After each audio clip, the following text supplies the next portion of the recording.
তারাবির নামাজ এটা কি সুন্নত নাকি এটা ফরজ? এটা কি কেউ মিস করতে পারে? আলহামদুলিল্লাহ ওয়াসসালাতু ওয়াসসালাম আলা রাসূলিল্লাহ ওয়া আলা আলিহি ওয়া সাহবিহি আজমাইন, আম্মা বাদ। আউযু বিল্লাহি মিনাশ শাইতানির রাজীম। বিসমিল্লাহির রহমানির রহিম। রব্বি ইশরাহ লি সাদরি ওয়া ইয়াসসির লি আমরি ওয়াহলুল উকদাতাম মিন লিসানি ইয়াফকাহু কাওলি।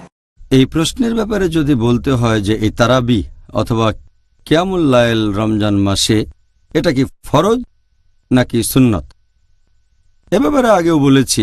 আমাদের নবী মুহাম্মদ সাল্লাল্লাহু আলাইহি ওয়াসাল্লাম বলেছেন, এটা আছে সহিহ বুখারীতে খণ্ড নম্বর 3 বুক অব তারাবি হাদিস নম্বর 2012। এখানে বলা হয়েছে যে মুহাম্মদ সাল্লাল্লাহু আলাইহি ওয়াসাল্লাম রমজান মাসে মসজিদে কিয়ামুল লাইল পড়লেন আর লোকজনও তার সাথে পড়ল। পরের দিন খবর ছড়ালো, সেদিন নবী আসলেন আর পুরো মসজিদে ভরা লোক। তৃতীয় দিনেও অনেক মানুষ, আর চতুর্থ দিনে যদিও মসজিদে অনেক লোক, নবী ইচ্ছে করেই সেদিন মসজিদে এলেন না কিয়ামুল লাইল আদায় করার জন্য। তারপর ফজরের নামাজের সময় নবী বললেন, এমন না যে আমি জানতাম না মসজিদে অনেক লোক আছে, তবে আমি ইচ্ছে করে আসিনি, কারণ আমি চাই না রমজানে কিয়ামুল লাইল তোমাদের জন্য ফরজ করা হোক।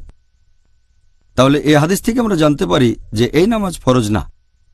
তবে আরেকটা হাদিস সহিহ বুখারী খণ্ড নম্বর 3 বুক অব তারাবি হাদিস নাম্বার 2009, আমাদের নবী বলেছেন, যদি কেউ রমজান মাসে রাতের নামাজ আদায় করে ঈমানের সাথে আর আল্লাহর পুরস্কারের আশায়, তার অতীতের সব গুনাহ ক্ষমা করা হবে।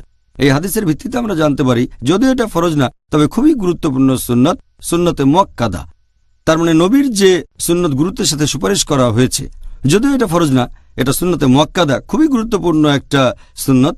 কোনো মুসলিমেরই এটা মিস করা উচিত না, যদি না আসলেই তেমন কোনো কারণ থাকে। যতদূর সম্ভব এটা আদায় করাই উচিত আল্লাহর কাছ থেকে পুরস্কারের আশায়, তাহলে আগের সব গুনাহ ক্ষমা করা হবে। জাযাকাল্লাহ খায়ের। এবার দর্শকদের পাঠানো প্রশ্ন। অনেক ইমাম তারা খুব দ্রুত কোরআন পাঠ করেন তারাবির নামাজের সময়, তার মানে কিয়ামুল লাইল। এছাড়াও তারা খুব দ্রুত রুকু আর সিজদা করে, এতে করে জামাতে থাকা অনেকের জন্য নামাজ পড়াটা খুব কঠিন হয়ে যায়। এভাবে নামাজ পড়ার কোনো অনুমতি কি আছে? ব্যাপারটা খুব কমন, অনেক মসজিদে দেখা যায়, কারণ তারা রমজানে তারাবির নামাজে পুরো কোরআন শরীফ খতম দিতে চায় আর তারা তাড়াতাড়ি করে নামাজ শেষ করতে চায়, সেজন্য খুব তাড়াতাড়ি করে নামাজ পড়ে। আর অনেক সময় দেখবেন যে তারা রুকু আর সিজদায় খুব অল্প সময় ধরে থাকে। একবার আমি এরকম একটা মসজিদে গিয়েছিলাম, সেখানে নামাজের মধ্যে ইমাম যখন সিজদায় গেলেন, আমিও সিজদায় গেলাম, তিনি একবার উঠে আরেকবার সিজদা দিলেন। আমার প্রথম সিজদা শেষ আর ইমামের দ্বিতীয় সিজদা তখন। আল্লাহু আকবার। এখন এটা ঠিক না ভুল? এটা উল্লেখ আছে সহিহ বুখারীতে খণ্ড নম্বর 1 বুক অব সালাহ হাদিস নম্বর 757। একবার আমাদের নবী মসজিদের ভেতরে গেলেন, আরেক লোক নবীকে অনুসরণ করল। তারপর নামাজ পড়া শেষ হলে সেই লোক নবীকে সালাম দিল, আসসালামু আলাইকুম। নবী তাকে উত্তর দিয়ে তারপর বললেন যে তুমি আবার নামাজ পড়ো, কারণ তুমি নামাজ পড়নি। সেই লোক আবার নামাজ পড়ে নবীর কাছে ফিরে আসলো।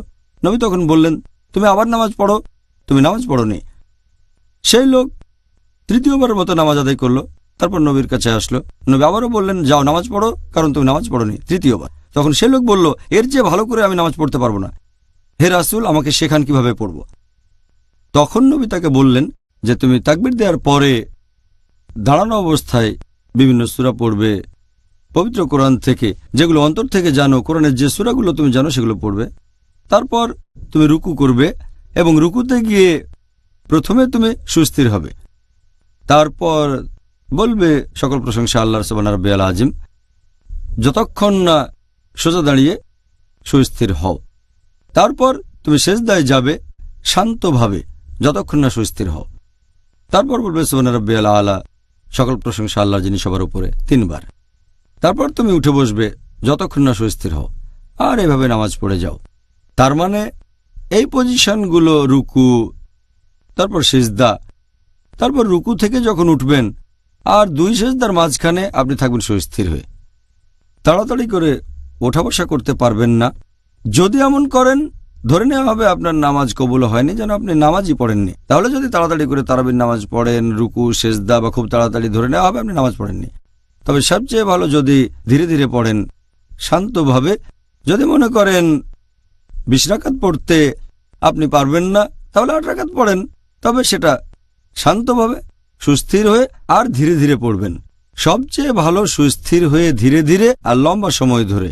তারাবি হবে লম্বা সময়ের। অন্য মসজিদের সাথে প্রতিযোগিতা করবেন না, যেটা প্রায় দেখা যায়। অনেক মসজিদ এমন প্রতিযোগিতা করে যে কার আগে কে তারাবি শেষ করতে পারে।